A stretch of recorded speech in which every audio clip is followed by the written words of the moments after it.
আপনারা সবাই অবগত আছেন যে গতকাল এবং আজ বিক্ষোভ কর্মসূচি সারা দেশে পালিত হয়েছে নবম পে স্কেলের গেজেট প্রকাশের দাবিতে।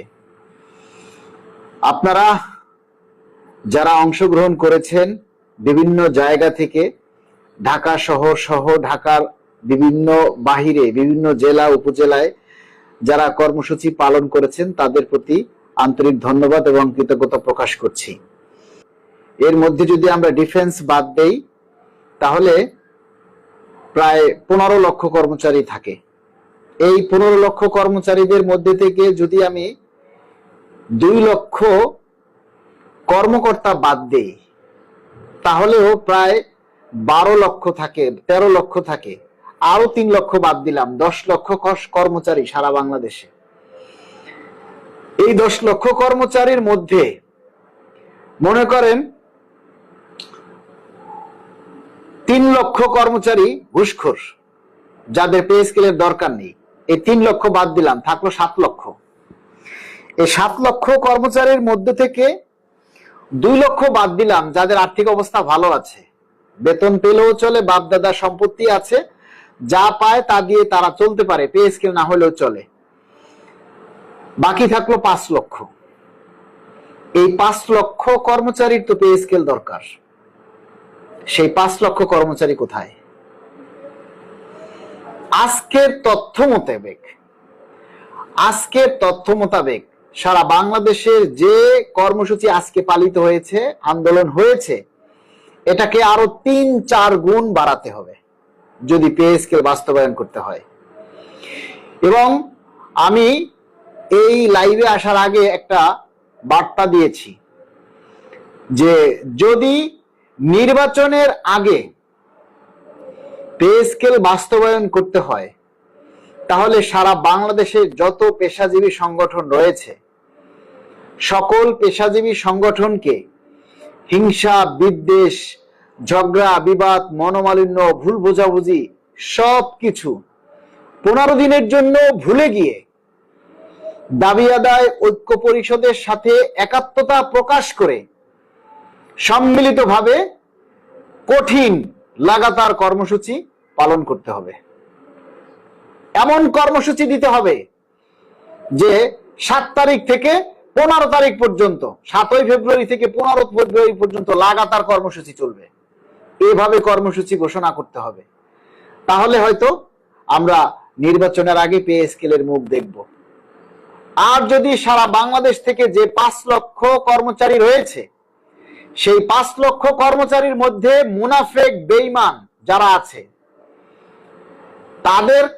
তাদের পাল্লায় পড়ে যদি কেউ এখনো ঘরে বসে থাকে তাহলে নির্বাচনের আগে পে স্কেল নামক সূর্যের আলো আমরা আর আগামী 5 বছরেও চোখে দেখব না।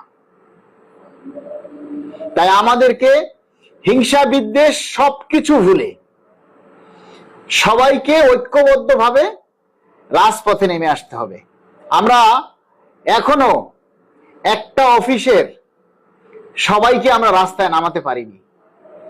যার যার অফিসে একটা জিনিস দেখেন, যার যার অফিসে কর্মসূচি দেয়া হয়েছে, আপনাকে অফিসের বাইরে যেতে হবে না, আপনার অফিসে বসে আপনি বিক্ষোভ কর্মসূচি পালন করবেন। তাও সকল অফিসে পালন করেনি, তাও সকল অফিসের সকল কর্মচারী রাস্তায় নেমে আসেনি। এখন আপনারা বলেন, এই মুহূর্তে যদি কর্মবিরতি দেওয়া হয় তাহলে আপনারা কি মনে করেন সবাই পালন করবে? একটা অফিসে থেকে 100-200 কর্মচারী আছে, তার মধ্যে হয়তো 20 জন 30 জন রাস্তায় নেমে কোন রকমের একটা ব্যানার টানাইয়া 2টা স্লোগান দিয়ে উঠে গেছে, দেখাই দিয়েছে যে আমরা কর্মসূচি পালন করছি। No, this is the not right way. The Rome is not built in a day. একদিনে রোমের রাজ্য তৈরি হয়নি। আপনি একটা ব্যানার বানাইয়া 3-4টা ঘুল্লা দিয়া চলে গেলেই হইল না। আপনার অফিসের সকল কর্মচারী যারা পে স্কেলের সুবিধা ভোগ করবে তাদের সবাইকে রাস্তায় নেমে আসতে হবে। আপনারা এখনো আমাদের দাবি দাওয়াগুলি কেউ ঠিকমতো প্রচার করেন না। আমরা শুধু এই লাইভে এসে বকবক করব, আপনাদেরকে উৎসাহ দিব, আর আমরা নিজেরা কর্মসূচি পালন করব, কিন্তু আপনাদের খবর নাই। এইভাবে পে স্কেল পাওয়া যাবে না, এভাবে পে স্কেলের মুখ দেখা যাবে না।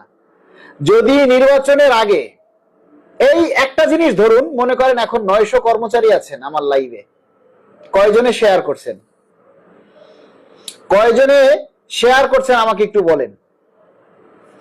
আপনারা কঠিন কর্মসূচি চান, কর্মবিরতি চান। আপনার অফিসের সব মানুষগুলা নেমে এসে একটা বিক্ষোভ কর্মসূচি করেনি। আপনার অফিসের মধ্যে, আপনার অফিসের আঙ্গিনার চারপাশে, দূরে যেতে হবে না, গাড়ি ভাড়া দিয়ে দূরে যেতে হবে না, সেই নিজের অফিসের কর্মসূচি কয়জনে পালন করছে? আপনারা বলেন, বিচার আপনাদের কাছে দিলাম, আপনারাই বলেন যে কয়জনে এই কর্মসূচি পালন করেছে।